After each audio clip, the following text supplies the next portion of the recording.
দেখে কি মনে হচ্ছে বলুন তো? এটা ঠিক কত কেজি ওজনের একটা মুরগি হতে পারে? আমার জন্য কিন্তু এটা প্রথমবারের মতো এত বড় মুরগি কাটা। এর আগে আমি এরকম বড় সাইজের মুরগি খেয়েছি, কিন্তু আমার আম্মা কেটে ধুয়ে রান্না করে দিয়েছে সেটা খেয়েছি। কিন্তু এই প্রথমবার আমি নিজের হাতে এরকম বড় একটা মুরগি কাটছি। তো হ্যালো এভরিওয়ান, আসসালামু আলাইকুম। কেমন আছেন সবাই? আশা করছি সবাই ভালো আছেন। দেখে নিশ্চয়ই বুঝতে পেরেছেন এটা একটা ব্রয়লার মুরগি। এটা কিন্তু শুধু নামেই ব্রয়লার মুরগি, এটার কিন্তু দেশি মুরগির মতোই টেস্ট, কারণ এটা দেশি মুরগির মতো করে পালন করা হয়েছে। এটা ঠিক দেশি মুরগি যেভাবে ছেড়ে পালন করা হয় বা দেশি মুরগি যেভাবে খাবার খাইয়ে বড় করা হয়, এই মুরগিটাও কিন্তু ঠিক সেভাবেই করা। যেহেতু আমার একটা ভাবি এটা তার নিজের বাড়িতে আর কি পুষেছিল, সেই জন্য বলছি। আর হচ্ছে আমার আম্মাও এর আগে বেশ কয়েকটা মুরগি ঠিক এভাবেই বড় করেছিল। আমার মার মুরগিগুলা হচ্ছে 4 কেজি প্লাস হয়েছিল, এই মুরগিটা হচ্ছে 4.5 কেজি। যাই হোক, খেতে কিন্তু অনেক মজা এই মুরগিগুলা। যারা নাকি অনেকে শখ করে বাসায় এগুলা পালেন, তারা যারা খেয়েছেন তারা নিশ্চয়ই বুঝতে পারবেন যে এগুলা খেতে কতটা মজা। নিজের হাতের প্রথমবার এত বড় একটা মুরগি কাটছি আজকে, কিন্তু আমার একটু অনুভূতিটা অন্যরকম। যাই হোক, এটা হয়তো আপনারা অনেকেই বুঝতে পারবেন যারা এরকম নতুন নতুন কোনো কাজ করে থাকে। এখন হচ্ছে কাজের ফাঁকে একটু কফি খেয়ে নিব।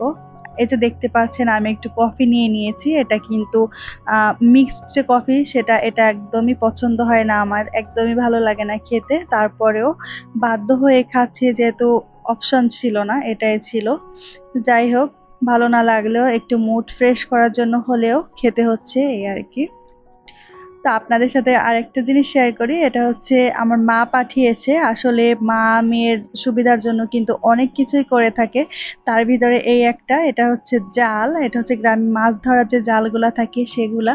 এটা দিয়ে আমি কি করব, আপনারা কি কিছুটা হলেও আন্দাজ করতে পারছেন? অবশ্যই শেয়ার করব আমি এগুলা দিয়ে কি করব। এটা হচ্ছে আসলে শহরে তেমন কোনো কাজে লাগে না, তো আমি একটা কাজে লাগাবো। এই যে আমি হচ্ছে ছাদে কিছু পুঁইশাক গাছ আর মিষ্টি কুমড়া গাছ লাগিয়েছিলাম, তো সেগুলাকে আসলে উঠিয়ে দেওয়ার জন্য একটা মাচা তৈরি করার প্রয়োজন। তো ছাদে আসলে ওরকম অপশন ছিল না। তো আমার আম্মার সাথে যখন শেয়ার করলাম, তো সে এইভাবে আমাকে বলেছিল যে আমি জাল পাঠিয়ে দিব, সেগুলা দিয়ে আর কি এভাবে একটা মাচা তৈরি করে নিও, তাতেই হয়ে যাবে। যাই হোক, এই তো মারা এমনই হয়, মেয়েদের কিসে উপকার হবে বা তারা কিভাবে তাদের কাজগুলো গুছিয়ে নিতে পারবে বা কিভাবে করলে সুন্দর হবে, তো একমাত্র মারাই বুঝে। তো মা আমার প্রবলেমটা এক নিমিষেই সলভ করে দিল। আসলে মা বাবা যতদিন বেঁচে থাকে ততদিন আসলে সন্তানেরা একদম নিশ্চিন্তে থাকতে পারে। যাই হোক, এখন হচ্ছে একটু বিকালে নাস্তার জন্য বিস্কুট তৈরি করে নিচ্ছি। যদিও আমি বিস্কুট পছন্দ করি না, এটা হচ্ছে আমার মেয়ের জন্য। তো বিস্কুটগুলা কিন্তু ক্যামেরাতে অত ভালো না হলেও কিন্তু অনেক সামনাসামনি খুব ভালো লাগছিল দেখে। তো এটাকে বেক করে নেওয়ার পরে এরকম হয়েছে। খেতে মাশাআল্লাহ আলহামদুলিল্লাহ অনেক মজা হয়েছিল। আর এটা কিন্তু আমি ফার্স্ট টাইম ট্রাই করেছি। তো ট্রায়ালের জন্য করেছি, এজন্য অল্প করে করেছি। তো যেহেতু অনেক ভালো হয়েছে, নেক্সট টাইম বেশি করে করব ইনশাআল্লাহ।